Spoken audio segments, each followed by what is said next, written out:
মাসিমা দাও। এই জগন্নাথ জগন্নাথ এই জগন্নাথ আর সাইকেল গিয়ে আসিনি বাবা। তুমি লুচি আনতো। হ্যাঁ এই খাবার আর তোর তরকারি যা কি হারু তরকারি বলে না নেই। তাতে কি হয়েছে মাসিমা, আমি তো আপনাদের বাড়ির লোক, আপনাদের ভিত্ত, একটু চিনি আনতে বলেন দিদি, লুচি কখনো মেরে দিই।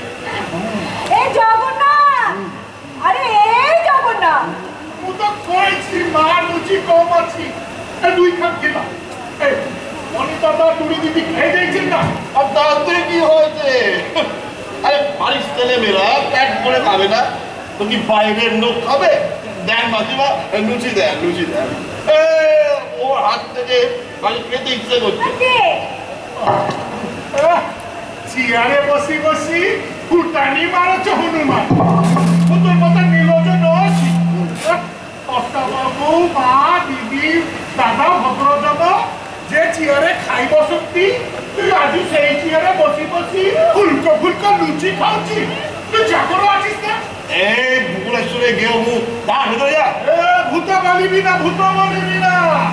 বেটা বাবু তারা ভিড়কে দিয়া খাতির খাওছি। দেখায়া শয়তান, তুই নরকে গমন করিবি না বাবা।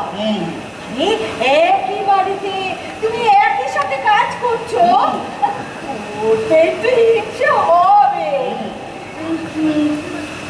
আর একটু কিছু দেবো তোমার? ও মা, এখনো তো একটা লুচি রয়ে গেল, একটু গুড় আনতে বলি।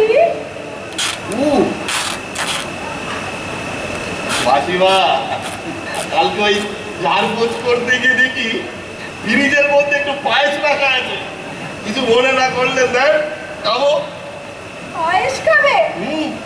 আরে ওটা তো বনের জন্য ছিল, ও তো খুব ভালোবাসে। তুমি খাবে?